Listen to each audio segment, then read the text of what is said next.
एक कुम्हार था। कुम्हार मिट्टी लेने के लिए खेत गया। खेत में मिट्टी पड़ी थी, उसे खोदा, फावड़े से खोदकर तगाड़ी में भरी और लाया। अब वो मिट्टी भगवान से कहने लगी, हे विधाता, बरसों से मैं खेत में पड़ी थी, अब वहां रहते रहते एक संबंध सा हो गया था, अपनापन हो गया था, और ये कुम्हार मुझे ले आया, मेरे साथ बहुत बुरा हुआ। ले तो आया, इतना ही नहीं, उस मिट्टी को कुम्हार ने पांव से रौंदा। माटी ने कहा, लो ये कितना गलत हो रहा है, मेरे साथ पांव से रौंदा जा रहा है। रौंदा, इतना ही नहीं, चक्के में रख करके उसका घड़ा बनाया, थापी मारी। यहां तक तो ठीक था, मिट्टी बोली, धूप में रख दिया, कड़क धूप में मैं सूख गई। अरे इतना ही नहीं, उस माटी ने कहा, हे विधाता, तूने मेरे साथ अन्याय किया है। क्यों? देख, अब ये मुझे आग में तपाएगा। आग में रख दिया और वो मिट्टी जलकर लाल हो गई, पक गई, घड़ा पक गया। और जब पका तो बाजार में गया, लोगों ने ठोक ठोक के देखा। मिट्टी ने कहा, वाह, इतनी तपस्या करने के बाद भी लोगों ने ठोका, और कीमत कितनी दी? 20 रुपए, 25 रुपए, 50 रुपए, 100 रुपए। इतने त्याग, इतनी तपस्या की कीमत क्या लगी? 50 रुपए। घड़ा कितने का? 50 रुपए, 100 रुपए, बस। वो मिट्टी बोली, विधाता, सारा अत्याचार तूने मेरे साथ ही किया है, सारा गुनाह मेरे साथ, मैंने क्या बिगाड़ा था? तभी उस मिट्टी को किसी संत महापुरुष ने खरीदा और ले जाकर उसमें गंगा जल भर दिया। और जब गंगा जल भरा और वहाँ बड़े बड़े साधु संत आए और उन साधु संतों को उसका जल उन्हें परोसा गया, तब संतों ने जल पीकर कहा, वाह, कितना शीतल जल है, कितना स्वादिष्ट जल है।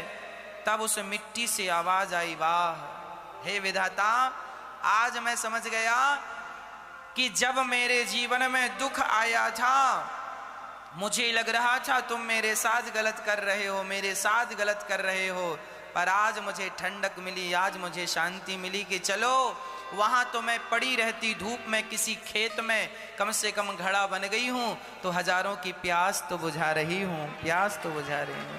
विधाता, तुमने जो किया मेरे साथ वो अन्याय नहीं था, वो मेरे साथ तुमने न्याय किया, पर इस न्याय तक पहुंचने के लिए मुझे कितना अन्याय सहना पड़े। यदि आपके जीवन में भी कुछ अन्याय हो रहा है तो ये जरूर याद रखना कि अंत में आपके साथ न्याय होगा और उस न्याय से आप जरूर संतुष्ट होंगे। ईश्वर का सबसे बड़ा तोहफा आपके लिए वही होगा। घबराइएगा मत। जीवन में जब संकट, जीवन में जब विपत्ति, जीवन में जब कष्ट आते हैं, जीवन में जब अंधकार छाता है, तो उसके बाद खुशी का सूर्योदय, आनंद का सूर्योदय जरूर होता है। यदि अंधकार है तो प्रकाश भी होगा। बस इंतजार करिएगा। परमात्मा अपनी कसौटी में आपको कस के देख रहे हैं। धैर्य रखिएगा, हिम्मत ना हारिएगा। उस मिट्टी को आग में तपाया गया, फिर भी उसने जो जल भरा गया, उस जल को उसने गर्म नहीं किया, उसने अपने स्वभाव से ठंडा ही किया। तुम हमारे साथ कितना भी अत्याचार कर लो, पर हम अपने स्वभाव को कभी नहीं छोड़ेंगे। यह सीख लेना चाहिए उस माटी से। तुम हमें जलती भट्टी पर डाल दो, फिर भी हम तुम्हारे लिए बद्दुआएं नहीं, दुआएं निकालेंगे। विधाता, इसको सद्बुद्धि देना, इसका कल्याण करना। बस हम आपके लिए क्या बद्दुआएं निकालेंगे। इसलिए कोई तुम्हारे साथ कितना भी अत्याचार करे, उसके लिए तुम अच्छा ही विचार रखो। हे विधाता, इसे सद्बुद्धि दो। कोई कितना भी अत्याचार करे, हाँ, अत्याचार का अर्थ यह है कि हमारा पड़ोसी, हमारा अपना रिश्तेदार यदि ये लोग हमें टॉर्चर करें, हमारा समाज, जैसे माता सीता को समाज ने टॉर्चर किया कि तुम कलंकित हो, यदि कोई विदेश का आदमी टॉर्चर करे, परेशान करे, तो उसे तो मार देना ही धर्म है, उसे तो मुंह तोड़ जवाब। आतंकवादी को तो क्षमा नहीं करना चाहिए। हम आतंकवादी को क्षमा करने की बात नहीं कह रहे हैं, आतंकवादी को तो मार देना ही धर्म है।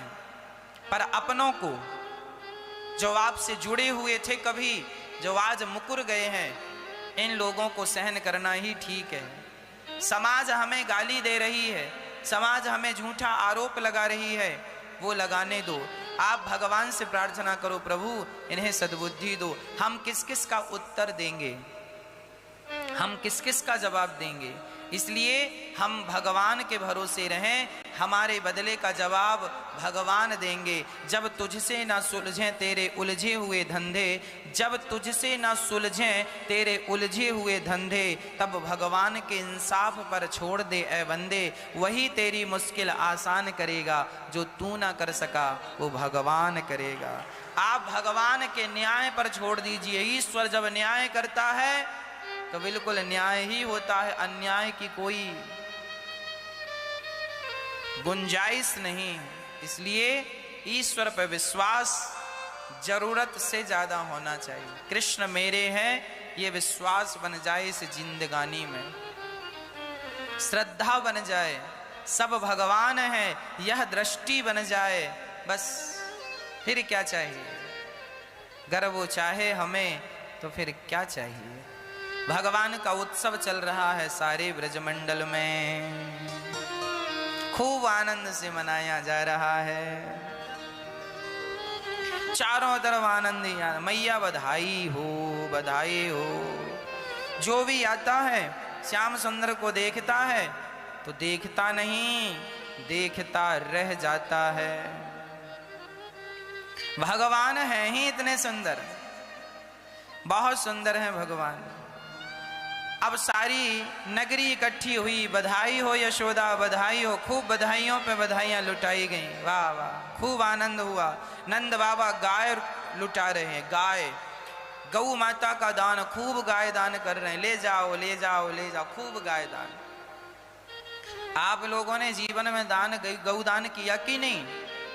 गौ दान जरूर कर लेना मरने के पहले, क्योंकि वैतरणी नाम के नरक से गौ ही पार लगाती है। हाँ, तो गौदान जरूरी है।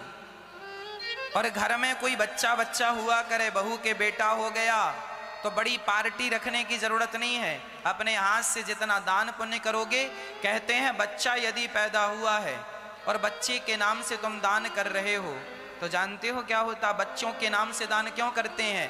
दान पुण्य करने से बच्चों की आयु बढ़ जाती है।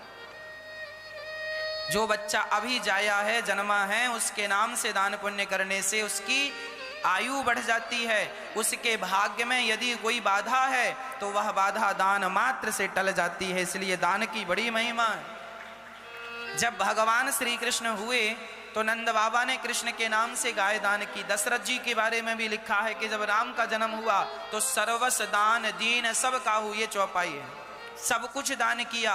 दशरथ जी को लग रहा था कि मेरे राम के जीवन में कोई रेखाएं यदि त्रुटि हुई होंगी तो ये दान करने से आयु लंबी होगी, समृद्धि होगी, लाला ठीक रहे बस। अर्थात दानम दुर्गति नाशनम, दान करने से हमारे जीवन की समस्त दुर्गति समाप्त हो जाती। इसलिए गौ दान करना चाहिए। जो आपकी सामर्थ्यता है, अन्नदान, गौदान, जलदान, भूमि दान, जो भी आपकी सामर्थ्यता ईश्वर ने दी है, कांचनम स्वर्ण दान, जो ईश्वर ने आपको संपन्नता दी है वो आप करें, पर कम से कम गौदान तो हो, है ना। तो भगवान के जन्म पर नंद बाबा ने लाखों गायों का दान कर दिया। और जानते हो क्या किया? गेहूं के पहाड़ दान किए। पहाड़ जानते हैं? गेहूं का ढेर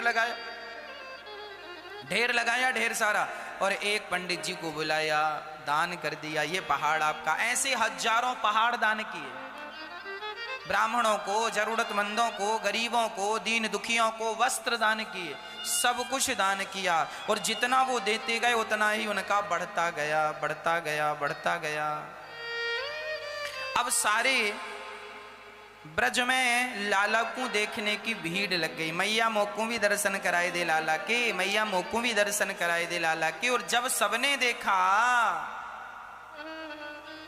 तो भगवान इतने सुंदर हैं, जो देखता है ना, सच कहता हूं, वो देखता है सो पलक झपकाने का भी जी नहीं करता। अच्छा देखो, देखना भी कई प्रकार से होता है ना। एक लड़की को देखने के लिए उसका होने वाला पति आया। मैं देखने का अंदाज बता रहा हूं, देखने का नजरिया बता रहा हूं, समझिएगा।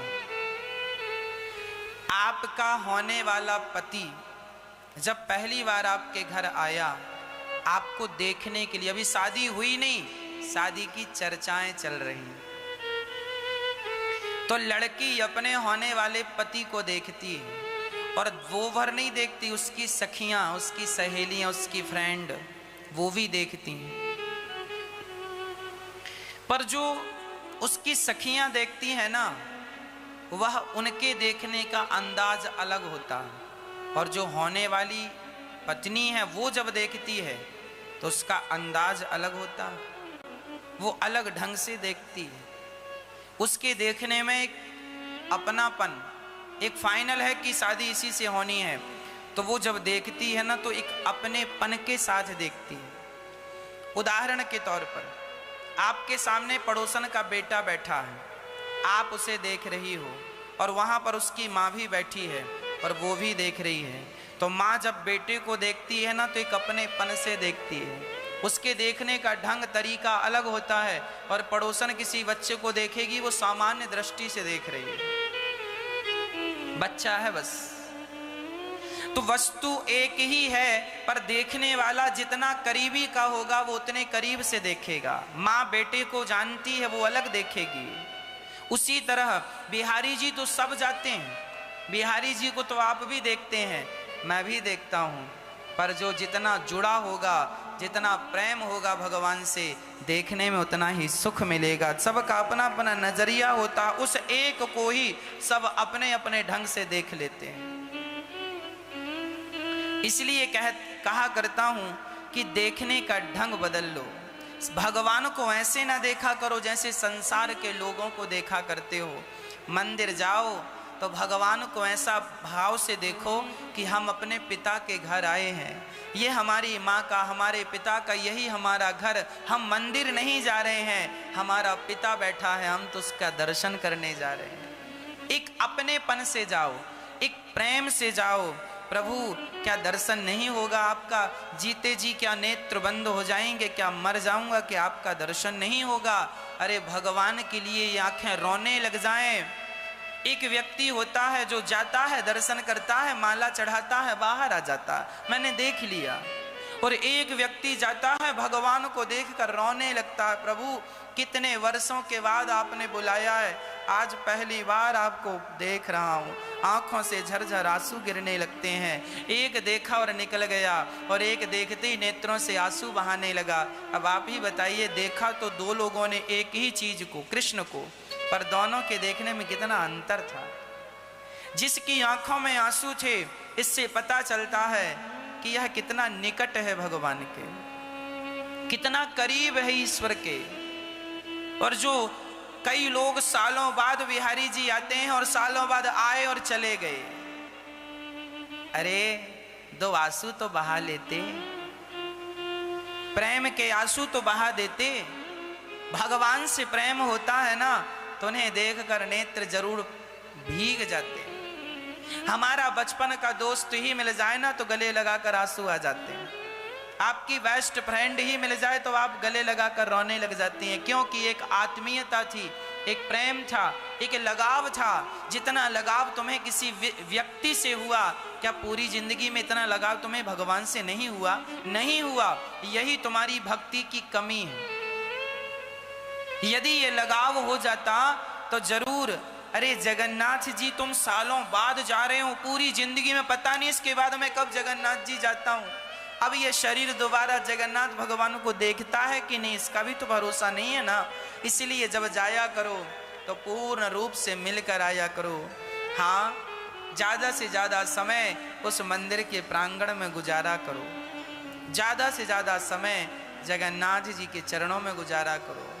हम देखते हैं कई लोग जगन्नाथ जी जाते हैं, जगन्नाथ जी का दर्शन किए निकल गए और जाके समुद्र के किनारे बैठते हैं, लोग नहा रहे हैं देखते हैं। तुम ये देखने गए हो लोग कैसे नहा रहे हैं? ये देखने का ढंग है तुम्हारा? ना, ये ना देखा करो। ज्यादा से ज्यादा वक्त जगन्नाथ जी के प्रांगण में, मंदिर बड़ा है, किसी कोने में बैठ जाओ और उनके लिए बस प्रेम के आंसू बहाओ, प्रेम के आंसू। केवल रो, केवल रोना सीख लो, केवल रोना। चैतन्य महाप्रभु जब जगन्नाथ जी गए तो चैतन्य महाप्रभु सबसे पहले जब जगन्नाथ जी को देखे तो जगन्नाथ जी के मंदिर के सामने गरुड़ स्तंभ है, कभी आपने देखा हो, वहां ज्योत जलती रहती है। उसके पीछे एक दरवाजा है, द्वार है।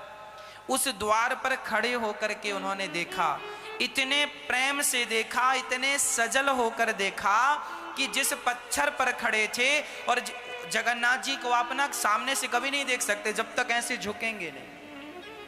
वहां की विशेषता है, दिखेंगे नहीं ऐसे जब तक झुकोगे नहीं, इस तरफ आओगे नहीं। तो ऐसे जब पत्थर में हाथ लगाया तो जिस पत्थर पर हाथ लगाया और जिस पत्थर पर खड़े थे चैतन्य महाप्रभु, इतने प्रेम से भगवान को पहली बार देखे कि वह पत्थर पिघल गया। आज भी चैतन्य महाप्रभु जी की उंगलियों के निशान उन पत्थरों में आज भी बने हैं, चरण चिन्ह आज भी हैं, हमने देखे हैं अपनी आंखों से, आज भी हैं। इस बात को सदियां बीत गईं, कितने 100 वर्ष बीत गए, पर वो सबूत आज भी है। कहना सिर्फ इतना है कि भगवान को देखा करो, प्रेम से देखा करो। द्वारिका गए हो तुम जिंदगी में पहली बार, और द्वारिकाधीश जी को देखकर तुम्हारी आंखें ना गीली हो, तो जाने का अर्थ क्या है? देखो, तीर्थ यात्रा फॉर्मेलिटी नहीं होती कि चलो लोग कह रहे हैं तीर्थ कर लो तो करे आओ ना, ये कोई बात नहीं हुई। प्रेम हो, राम ही केवल प्रेम प्यारा, देख कर रोने लग जाए वाह। जब हमारे देश का जवान फौजी भाई सालों बाद जब अपने घर आता है और उसके बच्चे तड़प रहे होते हैं, पापा कब आएंगे, पापा कब आएंगे पापा, और आज जब उसका फौजी भाई 15 दिन की छुट्टी पे घर आया तो जानते हो उसके बच्चे देखते हैं पापा आए, लिपट जाते हैं, लिपट जाते हैं बच्चे, रोने लग जाते हैं। बाप भी रोता है, बच्चे भी रोते हैं। ये मिलन है, ये मिलन है, ये होता है, ये वहां होता है। अच्छा, ये वहां होता है जहां प्रेम की अधिकता हो। आपके पिता ही 4 साल के लिए कहीं चले जाएं और 4 साल बाद आपको मिलें, तो स्वाभाविक आप ही अपने बाप से लिपट के रोओगी, आप ही अपनी मां से लिपट कर रोओगी। आपका बेटा 4 साल के लिए चला जाए तो आप ही अपने बेटे से लिपट कर रोने लग जाओगी। ये स्वाभाविक है, सबके साथ होता है। बस विडंबना यह है कि ये भगवान के साथ बस नहीं हो रहा, और हम चाह रहे हैं भगवान के साथ भी होए। तुम सालों साल बाद बिहारी जी आए हो और रो नहीं रहे हो, आश्चर्य है। जब मैं वृंदावन से पढ़कर गया था ना मेरी माँ, आज मैं पहली बार आपको ये बात बता रहा हूं, जब मैं वृंदावन से पढ़कर अपने गांव गया, घर गया, अब पढ़ लिख कर घर चला गया। जब वृंदावन से हम घर गए और हम जाकर मंदिर में बैठा करते थे, एक बार की मुझे बात याद है कि हमारे बगल के पास के गांव का एक व्यक्ति आया दोपहर का समय था, मंदिर में मैं अकेला था और वो व्यक्ति भी आकर बैठ गया। और जानते हो उसने क्या कहा? उसने केवल इतना कहा, उसको पता था कि मैं वृंदावन रह के आया हूं। उसने कहा वृंदावन के बारे में कुछ बताओ, बस इतना उसने कहा था। सच कहता हूं आज भी वो मुझे पल याद है कि 1 घंटे तक मैं उसको कुछ बता नहीं पाया। 1 घंटे तक केवल वृंदावन का नाम सुन लेता था, किसी के मुंह से मैं नाम नहीं लेता था। यदि मैं नाम, जैसे आप लोग कहते हैं ना कि सुखदेव जी भागवत जी में राधा का नाम नहीं है, क्योंकि सुखदेव जी राधा का नाम ले लेते थे तो वो नाम लेते ही उनकी आंखों से आंसू निकलने लगते थे और समाधि लग जाती थी। ये बात मैं जानता हूं। जब उस व्यक्ति ने मेरे से पूछा कि वृंदावन के बारे में सुनाओ, कुछ बताओ, तो केवल वृंदावन का नाम सुनकर जो क्षण मैंने वृंदावन में गुजारे थे, बिहारी जी की याद आती और बस वो बोला कि वृंदावन, नाम अंदर गया और आंसू निकलने लगे। 1 घंटे तक वो मैं रोता रहा, मुझे देखकर वो भी रोने लगा। कोई बात नहीं हो पाई कि वृंदावन में क्या है क्या नहीं है, बस वृंदावन की याद करता करता बस रोता रहा। आंखों में बस कम से कम 1 घंटे तक बस वो आंसू आते रहे। कितना भी मैंने पूछा, कितना भी मैंने समझाया, पर ऐसा एक अटैचमेंट था, एक ऐसा लगाव था कि आंसू रोक ना पाया। वो भी रोता रहा और अंत में मैं कुछ भी ना कह सका वृंदावन के बारे में। ये प्रेम है। जब आप प्रेम कर लेते हैं ना तो आपके साथ ये होता है, केवल प्रेम। तुम जानते नहीं हो कि ये तीर्थ क्या है, जानते नहीं हो कि बिहारी जी क्या है, तुम जानते नहीं हो कि जगन्नाथ जी कौन है, तुम जानते नहीं हो कि द्वारिकाधीश जी कौन है, तुम जानते नहीं हो कि विट्ठल भगवान कौन है, तुम जानते नहीं हो कि रंगनाथ भगवान कौन है। जान जाओगे तो आंखों में आंखें कभी सुखा ना पाओगे, सदा गीली पाओगे सदा। इसलिए भगवान से अत्यधिक प्रेम किया करो, और ये तब संभव है जब हम प्रेम में डूब जाएं। केवल प्रेम, केवल प्रेम।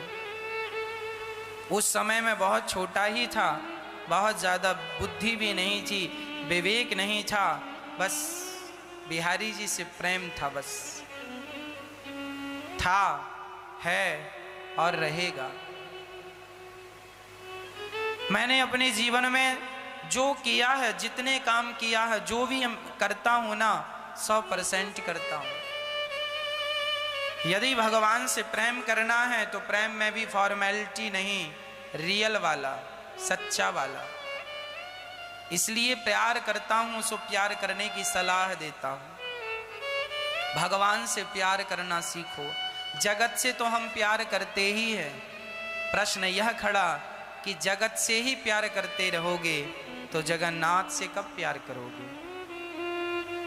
हाँ, जगन्नाथ जी जाया करो, बैठा करो, 2 आंसू जरूर बहाया करो। ये प्रेम है, ये प्रेम की बात है। उद्धव, बंदगी तेरे बस की नहीं।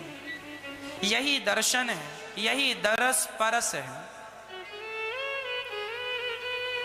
गुरुजनों को देखकर आंखें भीग जाना, भगवान को देख करके आंखों में आंसू। देखो हम लोग तुच्छ प्राणी हैं, सच कहता हूं। मैं जगन्नाथ जी के सामने खड़ा होकर मैं वेद मंत्र पढ़ के उन्हें प्रसन्न नहीं कर सकता, क्योंकि मुझे आता नहीं। मैं जगन्नाथ जी को प्रसन्न करने के लिए यज्ञ भी नहीं कर सकता, क्योंकि यज्ञ करने की हिम्मत नहीं। मैं जगन्नाथ जी को प्रसन्न करने के लिए तपस्या भी नहीं कर सकता, क्योंकि उतनी शक्ति नहीं है। हाँ, ना यज्ञ कर सकता, ना तपस्या कर सकता, पर उनके लिए 2 आंसू तो बहा ही सकता हूँ। ये तो मेरे वश में है। तो जो मेरे अधीन है, वश में है, वो मैं करूँ।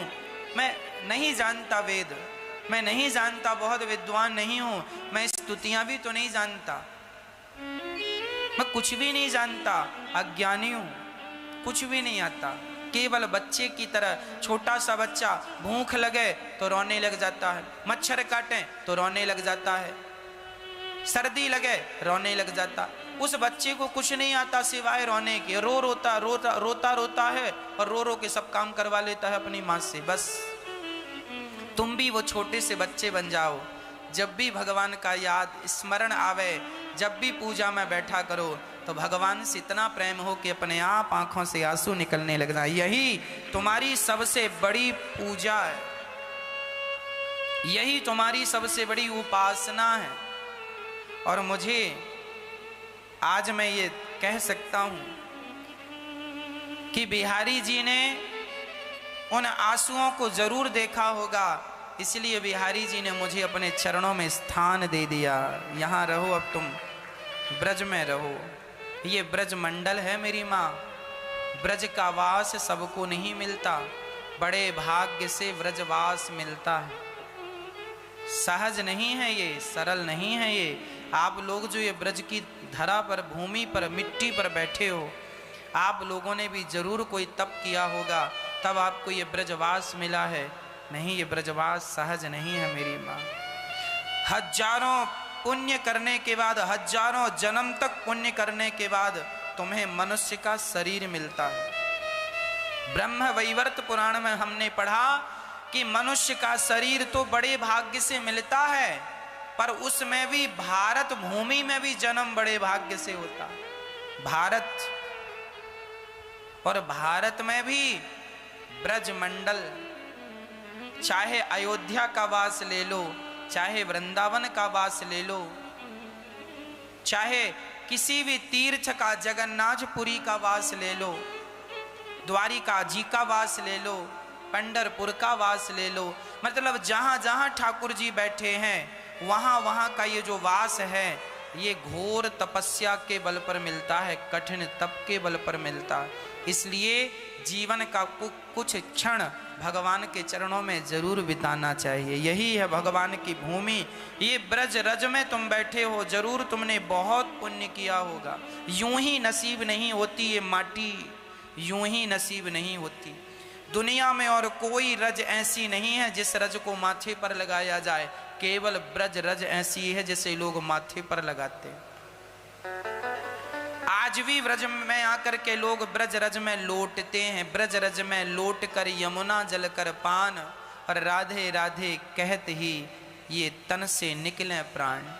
यदि इस ब्रज मंडल में कोई मर जाए, प्राण छूट जाए, तो निश्चित वह भगवान के नित्य गौलोक धाम को ही जाता है।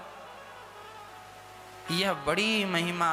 वृंदावन में आज भी ऐसे ऐसे संत हैं जो ब्रज मंडल के बाहर जाते ही नहीं, कहीं नहीं जाते, कहीं जाना ही नहीं चाहते। ये बिहारी जी की धरती है, नंगे पांव बिहारी जी यहाँ चले हैं, हमारे श्याम सुंदर यहाँ चले हैं, श्री राधा रानी चली हैं।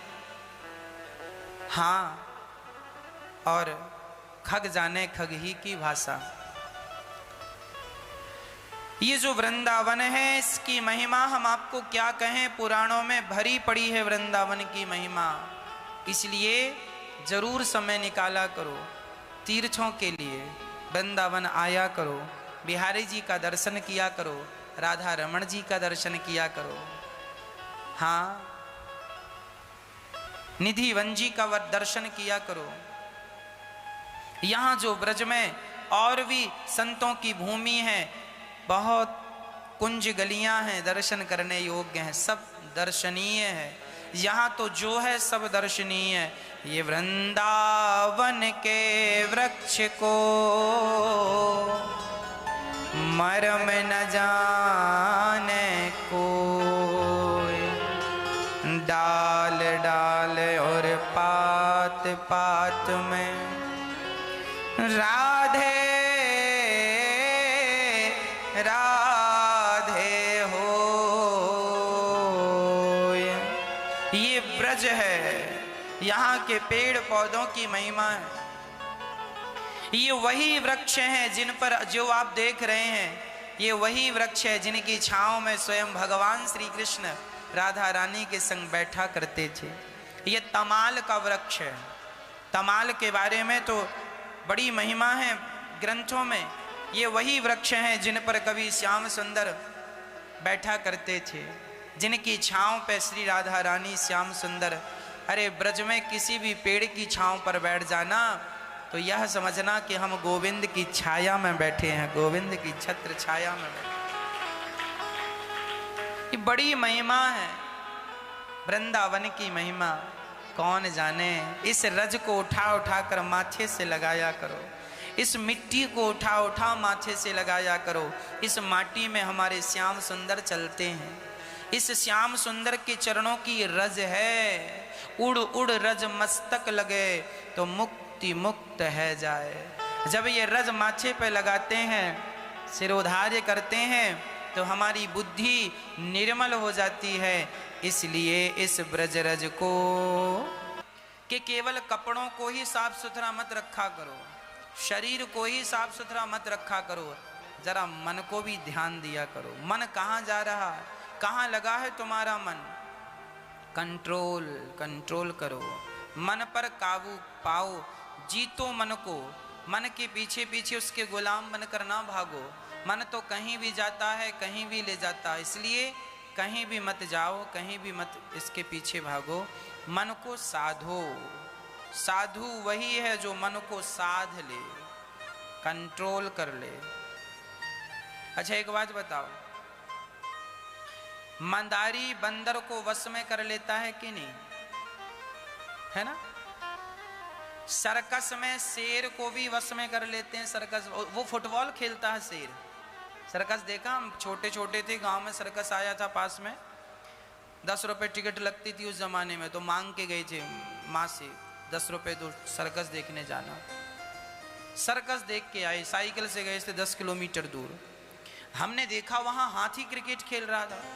अपनी सूंड से उसने बैट पकड़ा और दे, अच्छा हाथी है। हाँ? शेर आए और वो शेर नाचे, हमने कहा वाह अच्छा है। मतलब इंसान ऐसा है जो शेर को भी वश में कर लेता है, हाथी को भी वश में कर लेता है, कुत्ता बिल्ली को भी वश में कर लेता है। यदि कुत्ता बिल्ली को वश में करना आसान है, यदि शेर और हाथी को वश में किया जा सकता है, तो मन को भी वश में किया जा सकता है। हारिए मत जीतिए, मन भी एक दिन तुम्हारे वश में होगा, निश्चित होगा। लोग कहते नहीं महाराज अब नहीं होगा, क्यों नहीं होगा? हारो मत, भागो मत, होगा। भगवान मन को निर्मल देखना चाहते हैं। आपके अंदर किसी के प्रति कोई कपट ना हो, छल ना हो, द्वेष ना हो। आप लोगों के अंदर छल कपट तो नहीं है? अपनी जेठानी के बारे में कोई बुरा भाव तो नहीं रखती हो? मैया जेठानी है कि नहीं? नहीं है लगता। अच्छा देवरानी होगी, तुम ही जेठानी हो। तो देवरानी होगी तो देवरानी के प्रति तो की कपट नहीं रखती हो? रखती हो? जेठानी देवरानी की बातचीत ही नहीं हो रही। आजकल बहुत सारे घरों में झगड़ा चल रहा है। एक जेठानी बोली सब मर गए, ये नहीं मरी। हाँ? बस ये नहीं मर रही है, सब मर गए। यही तुम्हारा कपट है। क्यों कपट रख रहे हो? क्यों किसी के बारे में गलत बोल रहे हो? जो जैसा है वैसा ही रहेगा। गुलाब गुलाब रहेगा, कांटे कांटे रहेंगे। ना कांटे को गुलाब बनाया जा सकता, ना गुलाब को कांटे बनाए जा सकते। जेठानी अपना स्वभाव नहीं छोड़ेगी, देवरानी अपना स्वभाव नहीं छोड़ेगी। तुम ही इस माहौल में अपने आप को जीना सिखा लो, अपने आप को संतुलित कर लो और निष्कपट भाव से।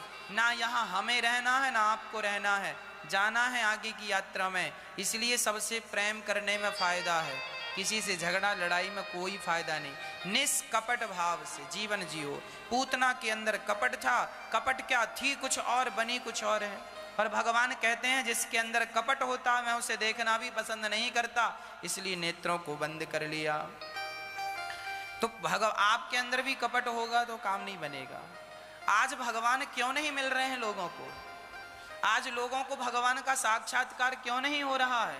भगवान सामने ही खड़े हैं मेरे और आपके। बिहारी जी को आप भी देखते हैं, हम भी देखते हैं, परंतु जब हम देखते हैं तो ऐसा लगता है कि ये भगवान हमारे लिए ही खड़े हैं। ऐसा हमें लगता है कि वो पलकें भी झपका रहे हैं, वो हमसे बोल भी रहे हैं। हाँ, ऐसा हमें लगता है कुछ लोगों को ऐसा नहीं लगता, कुछ लोगों को ऐसा लगता होगा जैसे हमें लगता, शायद आपको भी ऐसा ही लगता होगा, पर कुछ लोगों को ऐसा नहीं लगता। जिन लोगों को ऐसा नहीं लगता, बिहारी जी को देख के ऐसा नहीं लगता ना आपको कि भगवान हमें देख रहे हैं, हमें तो ऐसा लगता है कि वो हमें अभी भी देख रहे हैं। वो भले मंदिर में हैं, हम यहाँ, वो हमें देख रहे हैं और सुन भी रहे हैं और हमें सुन के मुस्कुरा भी रहे हैं। हम देख रहे हैं, अभी हम आपसे बात कर रहे हैं ना, तो भी हमारी आंखों में बिहारी जी ही हैं, श्याम सुंदर ही हैं, राधा रानी ही हैं, जगन्नाथ जी ही हैं। तो ये क्यों? आपके अंदर ऐसा क्यों नहीं होता? किसी के अंदर ऐसा क्यों हो जाता है? जो व्यक्ति कपटी होगा, कपट मतलब ये कपड़ा, यदि मेरे सामने और मेरे और आपके बीच में ये पर्दा आ गया, अब बताओ हम आपको दिख रहे हैं, हाँ या ना? नहीं। क्या है हमारे और आपके बीच में? केवल एक पर्दा। हम तो आपके सामने ही हैं, जरा सा पर्दा क्या आ गया, हम आपसे दूर से दिखने लगे, दूर हो गए।